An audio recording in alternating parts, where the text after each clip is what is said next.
Hey guys, we're here with the Hollywood Life podcast, and we are so excited today because we've got a very special guest. We are here with Drake Bell. Hey guys, how's it going? Hey, thanks for coming by. Woo. Thank you for having me. Well, thank you for being brave enough to come to New York City, even though you heard that we were having very cold weather, though you brought nice weather. And we are here also with Ali Stagnita, our on-air anchor and entertainment writer, and our silent producer, Nick. What's up, Nick? He's behind the camera, behind the scenes. So you know what? I really do want to thank you for bringing the balmy weather because Isn't it incredible? Yeah.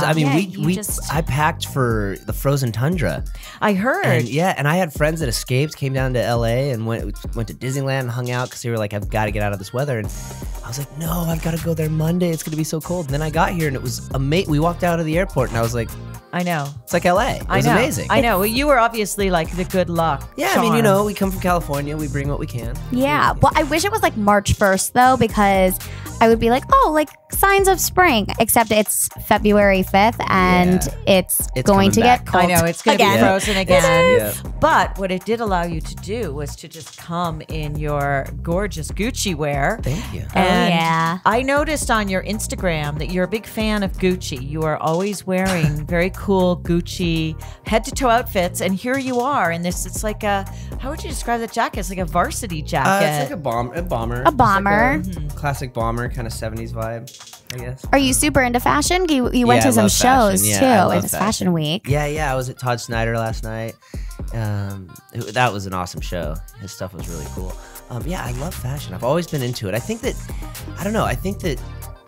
I've always been a fan of classic rock and just rock and roll in general. And I think that music and fashion have always just like kind of intertwined and gone hand in hand. You know, whenever you think of Elvis or David Bowie or The Clash or the Ramones or any of the Beatles, I mean, you instantly think of their looks and their fashion and what they look like. You know, Prince and Little Richard and Chuck Berry. It's like you don't just think of the music; you also think of, you know, what was their whole Their look image, and everything. Yeah, their I mean style. I mean, one of the coolest things is going to the, you know, Graceland and seeing Elvis's outfits like on mannequins and seeing like these unbelievable, you know, tailored costumes and all this kind of stuff. Yeah. And you've I've got always kind loved of a that. gorgeous Elvis pompadour in front of your hair right now too. Yeah. Jeez, you're all ladies, styled. stop it. I I'm know. all red. She's like, hey. No, but seriously, it's true. So how do you kind of intersect your music and your fashion? I try to. Why you're all bashful now? Because you guys are laying it on thick. I mean, I've always, I don't know. Fashion has always been something I've really been into. You know, couture and high fashion and all of that. Like ever since I was a kid, you know. So I don't know. Well, yeah, you wouldn't have thought though, because it wasn't like on Drake and Josh that you were sort of sporting regular. Yeah. No, we were much more just teenagers. But I did get to kind of express my musical taste through the show a lot, though. Too, you know, I was instead of being a fan of whatever was popular at the time, because you know some teenager that plays rock and roll music in the early 2000s, you know, he's probably listening to Blink-182, Green Day, all these kind of like modern acts and stuff. But they allowed me to kind of tell the kids, nah, man, the Beatles, we had a whole episode where I got a hold of an autographed version of Abbey Road. Wow. You know, the vinyl. And did you And really? kids I wish. It's like priceless. pretend. Yeah. It was just for the show. But for the whole episode, I'm like guarding this with my life. And then finally I have to give it to this kid for his birthday to get us into this really cool party. And we still don't get into the party.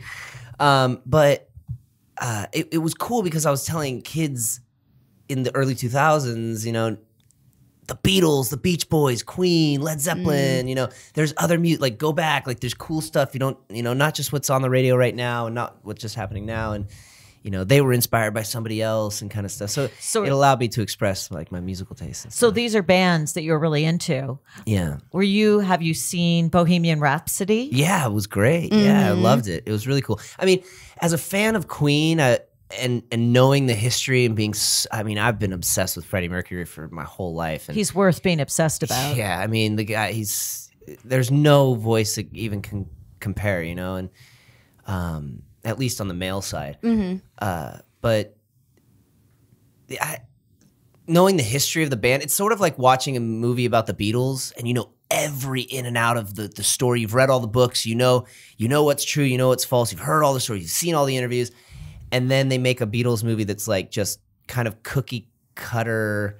Here's the biopic, and then the label didn't like what they did, but they were successful anyway, and they got successful really fast, and they just met each other by happenstance at a club one night, and it's like, no, the lead singer, like Freddie knew the band for a long time, and they were friends with the lead. He was really good friends with the ex-lead singer, and all that. Like, there's just so many things, and then the whole thing where, you know, they had to get back together for Live Aid. It's like they just got off tour. They were on tour for like 4 months prior to the Live Aid show, so it wasn't like this big thing where they had to convince the whole band to get back together. It's like, no, they just got off. And did he actually know he was sick at that point? No. Yeah, I didn't think so. No, he didn't know he was sick at Live Aid, and that's not how he told the band. Right, I knew that.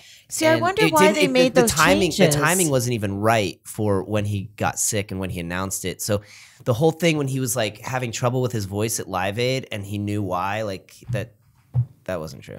And it's interesting because I know that that the director and producer, I mean, they clearly worked with the band members that are still alive. So I wonder why they made so many changes. Well, I'm thinking maybe because the band is, I mean, they're songwriters and they're creatives and they want, and you know, they were probably like, yeah, let's kind of shift this over here and make it a little more emotional, show us a little bit more like rock gods, show us a little bit more like we were, you know, like that whole thing of how, like what really bummed me out is not seeing the like I like to see like the struggle and the band kind of not succeeding at the beginning. You know, that's like a cool thing about the Beatles story. It's like everyone turned them down and they had to play, you know, 300 nights a year at the Cavern Club before anybody paid attention to them. Which is more typical of what happens. And they were a garage band, you know, and they had to cut their teeth. And in the Queen movie, it's like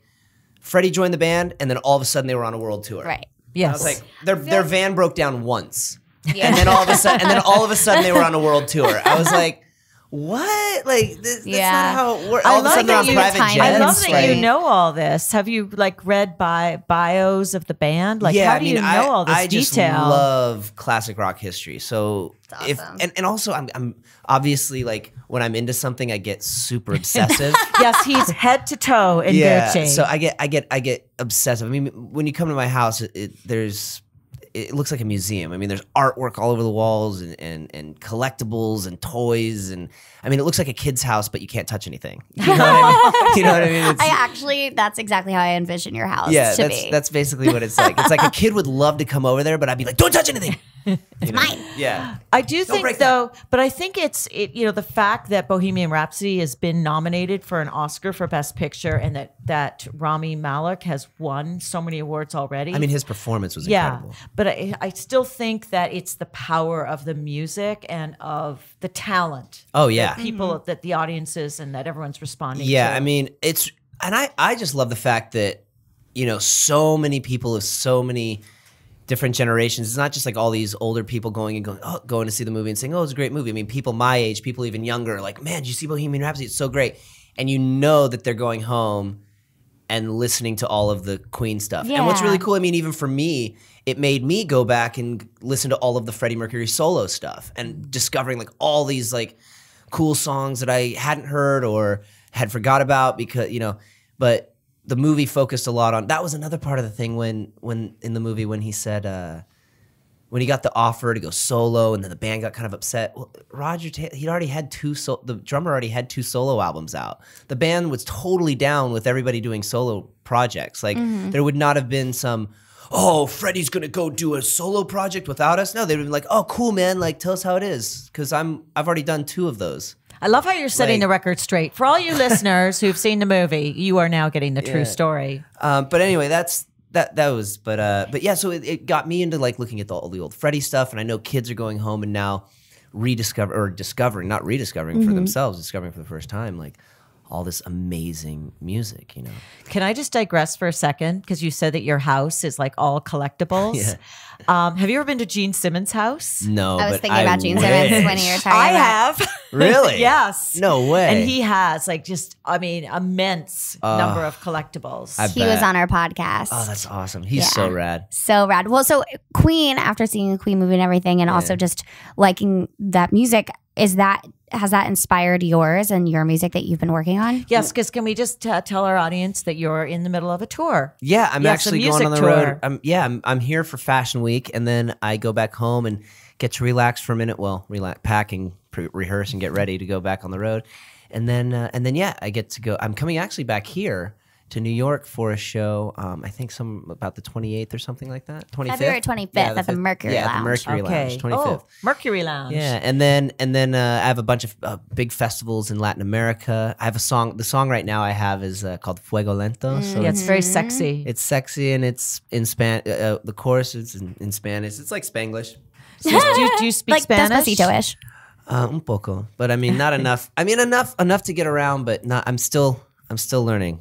What I'm inspired working on you it. to do a song in Spanish?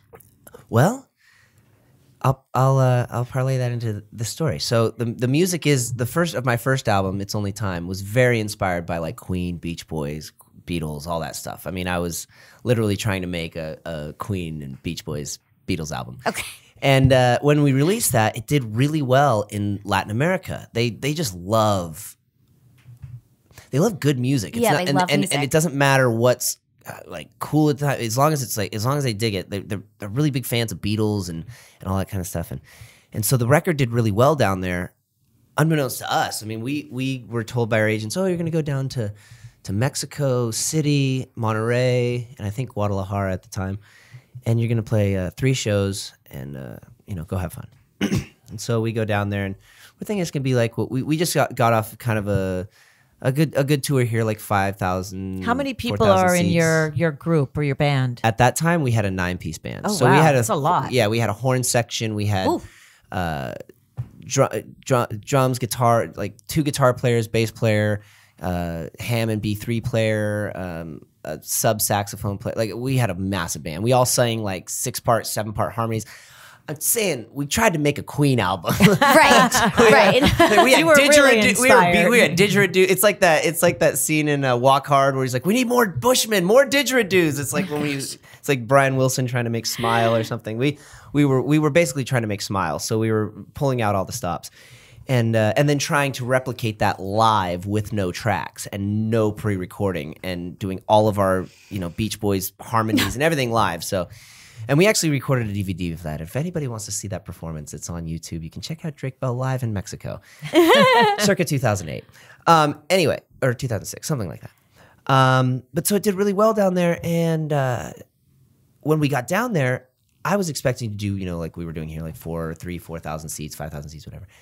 And we started doing all of the interviews like this, and the people were going, "Oh, what's it like being number one and having the number one record and the number one song? And can you do can you do the radio liners for us and thank the listeners for keeping you at number one and blah blah blah?" And I'm like, "What?" I'm looking around. I'm like, I did not get prepped properly. I'm like, I'm number one. I'm like number one on the Latin like for the charts? day on this radio station Right. because I was coming in to do an interview and you guys played my song a lot. Like I'm so confused.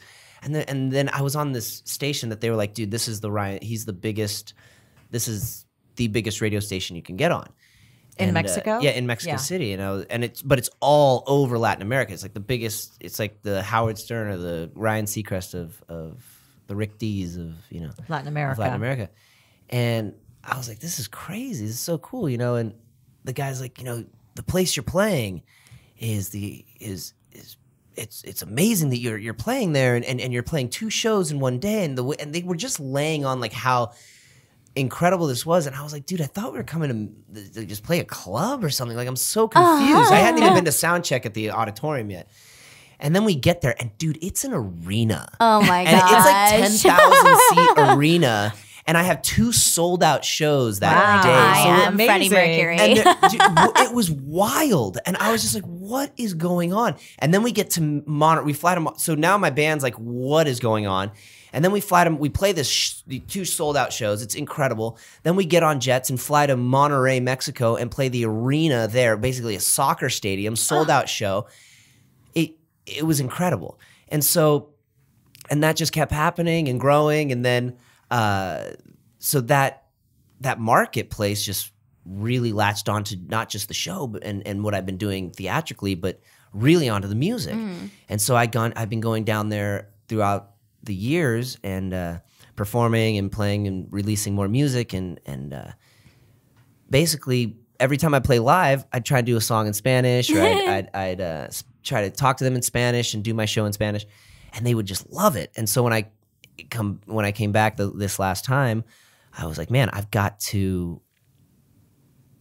Not only was I wanting to record music like that, because I'm like so inundated when you're in that space, you're just hearing that music constantly and the reaction that it gets from people. And I'm going and seeing friends' bands and the way the audience is like dancing and moving and everything. And it's just so much fun that I just got back. I was like, dude, I need something that's like boom, ga-goom, do-doom, boom, ga-goom, ga-doom.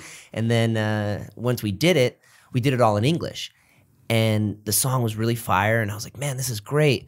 And I was like, man, we've got to do something in this in Spanish, either translated or do a course or something. And then we did part of the course in Spanish, and literally, I mean, it was almost like all the hairs when it was like the coolest thing I'd ever heard. And so that's just what kind of inspired it to be why I all of a sudden am singing in Spanish, you know? Yeah. So that single is Fuego Lento. Fuego Lento, yeah. Oh, see, I can't. I don't. You say it much No better hablar than español, me. And you have a very sexy video that goes along with that. Yeah, that was really fun to shoot. I got a bunch of friends together. I was a friend of mine, Chris Applebaum, who directed a lot of classic videos like Umbrella for Rihanna and Party in the USA and like Beyonce's first Super Bowl commercial. Was it Beyonce's first? No, Kim Kardashian's first Super Bowl commercial. Okay, yes, I know exactly who. I mean, tons. All those Carl's Jr. commercials where the girls are eating the burgers. Oh, right, and yeah. And so I was like, man, I want to do something like that, like something where there's just like beautiful girls eating spicy foods. It's just a Fuego Lento. It's like Fuego Lento. Yeah, and I'm not even in the video. It's just like visuals and stuff.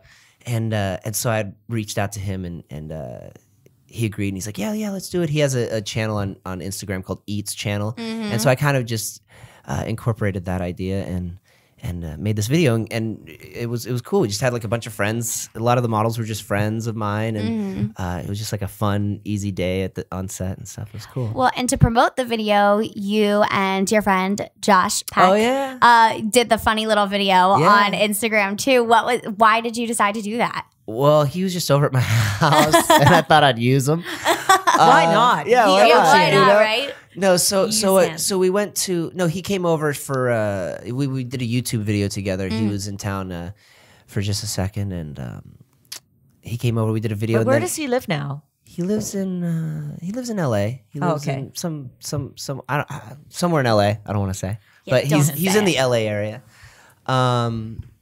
And yeah, so he came over. We shot this fun little YouTube video together. And then as he was leaving, I was like, oh wait, we got to do something together. We should do something for my Instagram. And then I was like, well, but I don't know what to do. I don't know. Oh well, hey, I'll promote my song. Promote my song with me. Yeah. And so we just did this whole little thing. And what's such a bummer is whenever you get me and Josh together, we just start rolling. We just start riffing, you know? And so I'm like, okay, hey, can you shoot this? And we're just gonna sing this song in Spanish really quick. But then we start going, and we're riffing for 3.5, 4 minutes, and like blah blah blah, blah, blah, blah, blah, blah, blah, and then all this stuff, and it's so funny.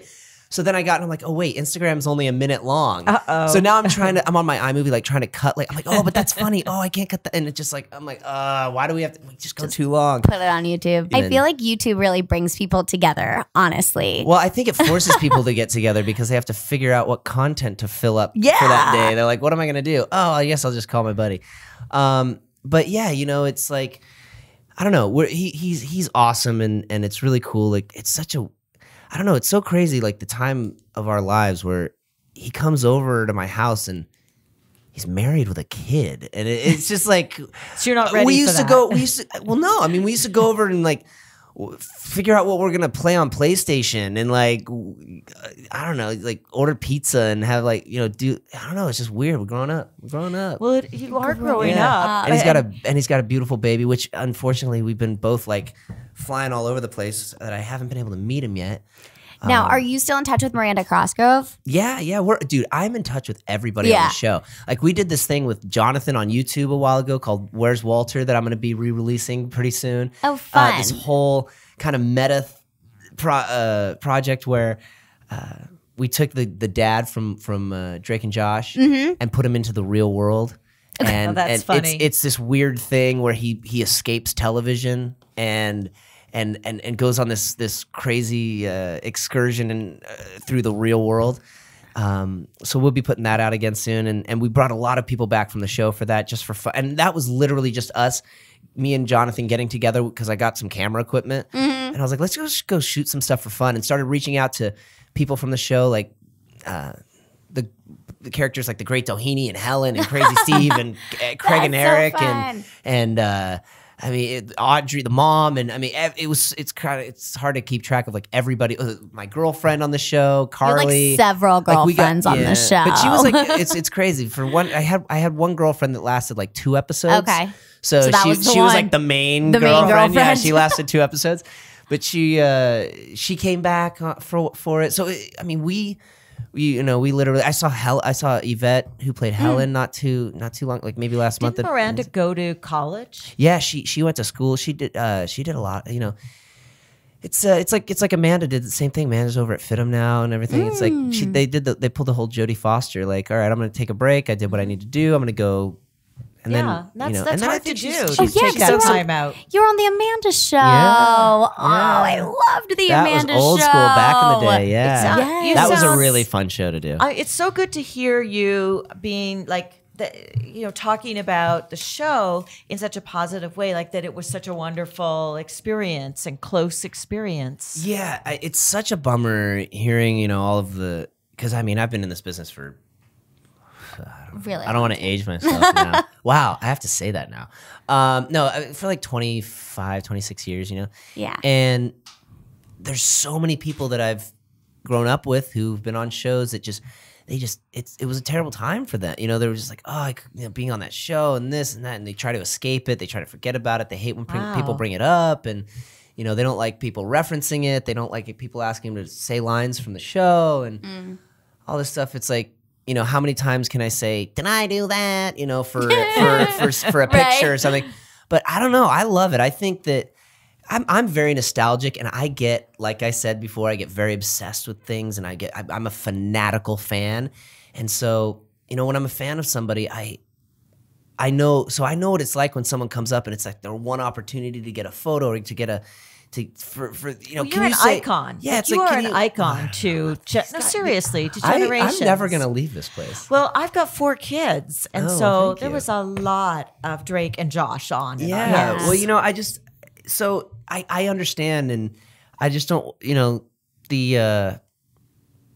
I don't know. I think it's important to kind of. I forget what I was saying. I'm getting started with all of this. For a fan, when fans come up to you, you enjoy talking about it. Oh, that's what I was talking about. Yeah, is that's why I embrace the show. Is like I know I love it, and it was a great time. And yeah, I was going through my adolescence and my teen years, and obviously there were times on the show where I was dealing with everything that a teenager deals with, and yeah, it was kind of difficult to get up early in the morning and have the responsibility of an entire cast and crew and everybody. And that is a lot of responsibility. Yeah, it's a lot. And, there were our ups and downs about it, but man, I'd go back in a second, and it was so much fun. And everybody on set, there was something special about the show. I don't know. I mean, not all casts get along. Not everybody loves each other after the show's done, but there was something, I hear shows like Happy Days, Taxi, these types of shows, Mary Tyler Moore show, where these casts are, Dick Van Dyke show, where these casts are friends until they're 90 years old, and they still go over to each other's houses, and they still have dinner. And Dick Van Dyke is about 90 years old, and that's what I mean. Yeah. And they were friends, and him and Mary Tyler Moore were friends until the day she died. Everything like that. So, look at the Friends cast. I mean, there's Yeah, exactly. Like the Friends Jennifer cast Aniston are all and Courtney hanging out. Cox. Yeah, They're and that's I love really that. yeah, best exactly, friends. and that's how we are. Yeah. And people love seeing them together, like seeing you and Josh together, and seeing. I feel like maybe there were pictures of you and Miranda in Disneyland or something like that. Yeah. So tell me, you love Disneyland. What is that obsessed with What is obsession the about? obsession? Well, that's you're my obsessed. nostalgia. That's my nostalgia thing. I love. That's why I think when fans come up and they want to say, oh, say a line from the show or do this or that, I'm like, well, yeah, of course. I mean, it's the same feeling that I get when I go to Disneyland or when I see somebody that I grew up loving, and I want to get a picture with them or get an autograph or something, and I just love. It makes me feel like a kid again, and I love Walt Disney. There's something magical about his creativity and just having a vision and a dream and then actually like pursuing it no matter what. I mean, his pursuit and execution of just making Disneyland is incredible. I mean, he lost all of his money. I mean, and just starting his company. I mean, the thing that's amazing about Walt is all of his greatest successes came from his greatest failures. So without his greatest failures, he wouldn't have had this amazing success. So if he wouldn't have lost Oswald and went bankrupt and been eating dog food in a studio apartment with no money, Mickey Mouse would have never come around. There would have never been Mickey Mouse, And then if he wouldn't have lost all of his money, and had to go and find investors and all this, Disneyland would have never happened. He probably would never have been as driven. Exactly, and that's the thing, and that's what's inspiring about Walt's story is like, no matter what, even though everything crumbles and you literally are eating dog food, you can create Mickey Mouse. You can create Disneyland. You can create as long as you have an absolute driven focus and you don't deter from that and you don't let anybody go, oh, Walt would always tell his brother, you'll find a way. It doesn't matter. You'll find a way. Even one time he had no money. He couldn't afford an investment for Disneyland. And Walt told Roy, you'll find a way. Just find a way to get the money. Find a way.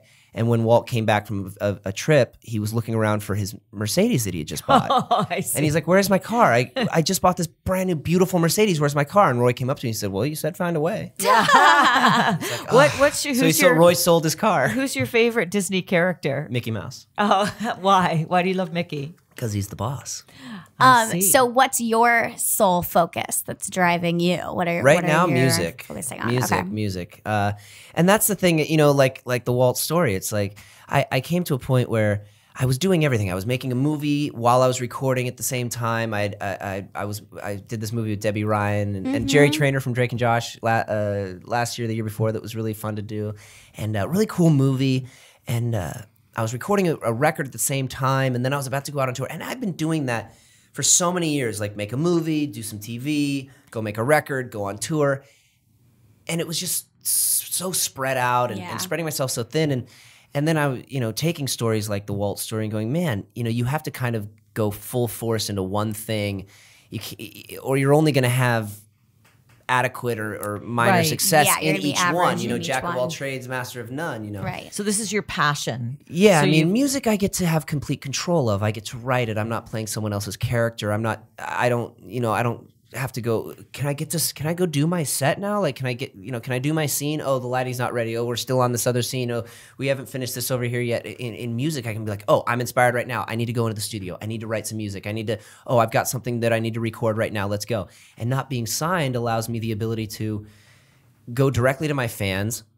And, when I was signed, it was like, I was always hitting a brick wall with my music, trying to either get it out or have too many heads telling me what to do. Or with this, I get to ask the fans, hey, are you into this? Like in the past year, I've released songs with Lil Mama, who I see is here, who we love. We love Lil Mama. That's kind of more urban. And then I have a whole new batch of songs that are coming out that are more urban. I put out a cover of Gucci Gang by Lil Pump that was just this kind of folky Post Malone vibe version of Gucci Gang. With the technology now, I can literally just release it and it goes to everywhere. So anywhere you buy music, Spotify, iTunes, Apple Music, Amazon, Google, it's available everywhere. And then And is there a central site, like a Drake Bell site, where everybody can find out about your tour, where they can buy tickets? On my socials, Instagram, Facebook. My Facebook has all of that information on it, and Twitter, Instagram. And they'll has find all that your info. songs on your social too. Yeah, on my social, you can go on Spotify and just check out Drake Bell. There's a lot of music that I put out last year, and a lot more coming. So, Wow, sounds fantastic. And so, for everyone who's listening, you are starting to tour again on the In the next few yeah, weeks. pretty much the week after next. I'm back on the road, so you can go online and look at dates, and then I have the specific dates I have right now are I know the 25th I have. I've That's got February 25th. I've got Mexico City in March. I go to Mexico, so I'm in Mexico City. That'd be nice. March 22nd. I'm in Monterrey on March 30th for Pal Norte Festival, and I always forget the name. Acropolis. I always forget the name Acropolis. of that. The Acropolis Yeah. Festival, which is awesome. I'm That's going to so be playing fun. with some really great artists. Like one of my favorite bands, Arctic Monkeys, are going to be playing. Oh, yeah. and Good Charlotte. No, not Good Charlotte. Yeah, Good Charlotte's I playing. love Good Yeah, Charlotte. and there's another. wanna go. Kings of Leon, I think, are Oh, I playing. love great Kings of bands. Leon. Yeah, so kill. I mean, that's what's so rad about playing festivals awesome. is I'm like it was so funny. I played one festival in last year, and I don't know if anyone's gonna know who this band is, but MXPX, and they're like one of my favorite bands as a kid. I mean, one of my all-time favorite bands.